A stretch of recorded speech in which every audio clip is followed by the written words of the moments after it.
Kapuso aktor na si Paolo Contis, gustong maging direktor balang araw.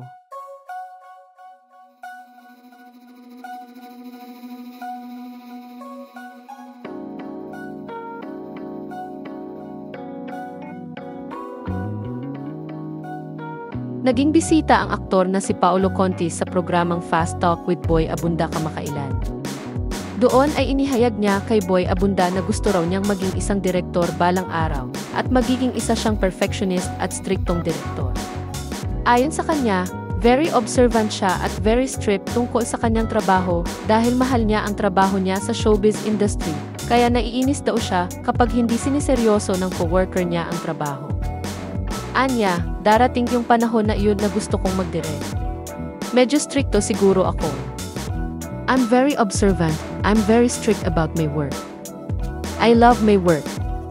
So naiinis ako sa mga ibang tao na or sa mga.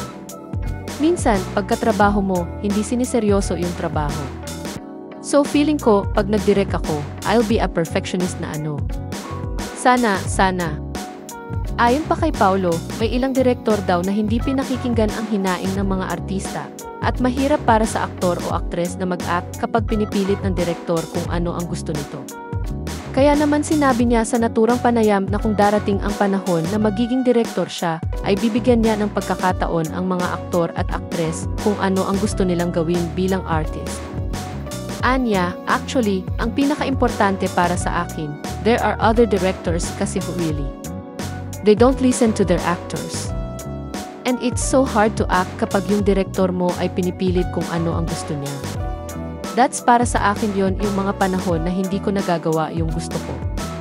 So, especially I'm an actor, kung dumating yung panahon na magdirect ako, I want to listen to my actors. Kung hanggang saan lang sila, kung ano lang yung kaya nila. Idiniin din ni Paolo na mahalaga ang collaboration sa pagitan ng direktor at mga artista. Sang-ayon naman ang aktor kay Tito Boy na dapat na mayroon ding safe space para sa mga artista.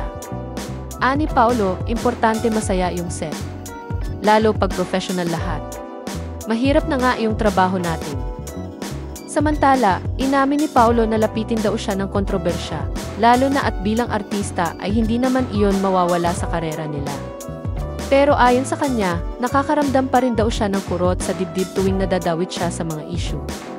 Ilan kasi sa mga pinakamainit na balita tungkol kay Paolo Contis ay ang alleged cheating niya sa dating partner niyang si LJ Reyes at ang paghihiwalay nila ng aktres na si Yen Santos noong 2024. Ani Paolo, as an actor, sometimes I use it for my emotions. Kapag you feel down, kapag sa mga kontrobersya na pinagdadaanan ko.